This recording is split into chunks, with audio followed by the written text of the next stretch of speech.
So let's start. So, my name is David. I'm 26. Came to Italy about 5 years ago from Montreal. Met with Jonathan Mahon-Lev about 5 years ago, and recently graduated with a degree in technology management and marketing. About a couple of years ago, we started our company appSTUDIO, and we have been developing applications ever since. We have clients in North America, Europe, Israel. Actually, I have a client in South Africa and Russia. They're included here. So, anybody is familiar with this picture? That's a new one. This is Simon. This is IBM's first smartphone, and actually the first smartphone ever to be developed. Back at the time, definition of a smartphone was any phone that has more than just a phone was considered a smartphone. So this phone could send faxes, could play games, it had an email client, so it was very advanced for its time. And if I remember correctly, though I was only 7 years old at the time, I think it cost $4,000. Which is, I think, around $6,000 by nowadays figures. So obviously, a definition of what makes a smartphone has changed since then, and let's go into seeing what we consider a smartphone in 2011. First of all, a mobile phone has to have a full-feature mobile operating system that can run multiple applications at a time. And one of such a perfect example is iOS 4, which is running on more than 95% of all Apple mobile devices, which includes iPod Touch, iPad, and iPhone. It has to have an internet access. There are different types of internet access. Most smartphones right now run on 3G or versions of it. 4G is rolling out this and the next few years, which will bring up the speeds about 5-10 times higher than what they're currently available. All smartphone devices have some type of a GPS-enabled chip that that allows you to position yourself in a space no matter where you are. And every smartphone has at least one digital camera. About a year ago, one would have been enough. Now, I think every modern smartphone that came out this year, that's priced at $500 and up, has about 2 digital cameras at least. And next year, we're going to start seeing 3-dimensional digital cameras on the devices, and cameras are becoming a very important part of the device and how we use it. There are millions of sensors, billions of sensors, and every smartphone has sensors that helps it understand where it's at space. That has an accelerometer, it has a gyroscope, it has a light, proximity sensors, you name it. Sensors are becoming smaller, they're becoming cheaper, and we're going to see more and more sensors in our devices. Smartphones have to be touch-enabled. You're supposed to be touching where you see it, not on the keyboard, but on the same spot where you see something's happening, that's where you touch it. Jonathan will talk more about it.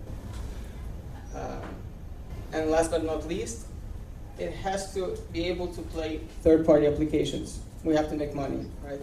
So in the last few years, there have been a few app stores that few companies came up with. The main app store is Apple's. It has about 500,000 applications right now. About 100,000 applications that are specifically made for the iPad in the last year and a half. And that's what actually made this device so successful that anybody can participate in writing their code, writing their programs to make a difference in the usability of a little device that sits in your pocket. So I wanted to show a little. I want to show a little 2-minute clip that gives a little bit of statistics on where we are right now and where we're headed. It's guys from Stocktown Productions. They did a great job at the presentation, and I figured if I couldn't do a better job, might as well show them. I got their explicit permission to display this video here.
in Montreal, I had a conversation with my friend about smartphones, and he was very skeptical about the devices. He's, I guess you could consider technologically backwards, despite the fact that he's managing a company for a number of years, and it's important for him to be on top of things. So his argument was, what I need it for? I can do everything I need to do with my existing technology. What do I need a smartphone for? And he came to the conclusion that he was getting a smartphone anyhow because, first of all, it was free. He didn't have to pay anything for it, and he wanted to try something new. But he told me, I will absolutely not use applications. You know, I'll just get a smartphone just because I don't have to pay for it, but I'm not going to use apps. So I thought about it for a second, and I thought, well, the analogy I could give him was like, you're paying for the internet connection, but you're saying, I'm only going to be using email. I'm not going to use a browser. I'm not going to look at websites. I'm going to do Facebook. I'm just going to restrict myself to emails. So I think here we see how that, you know, there's so much potential out here, and it just keeps growing and growing, and soon everybody and their dog will have a device that will be fully compatible with all modern standards, that will run high definition video, and then will be able to run any application you put in it.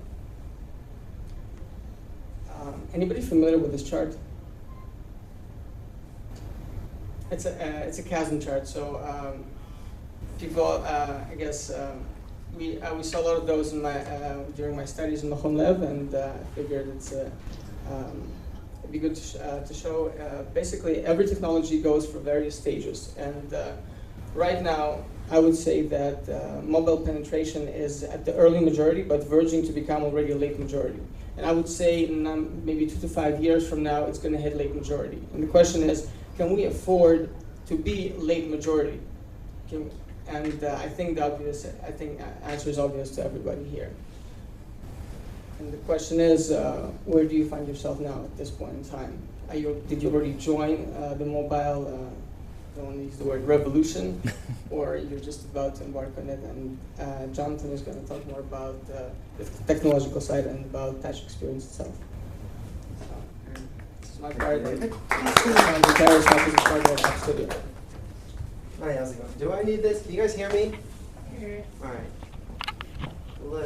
Give me 1 second just to switch to the second slide.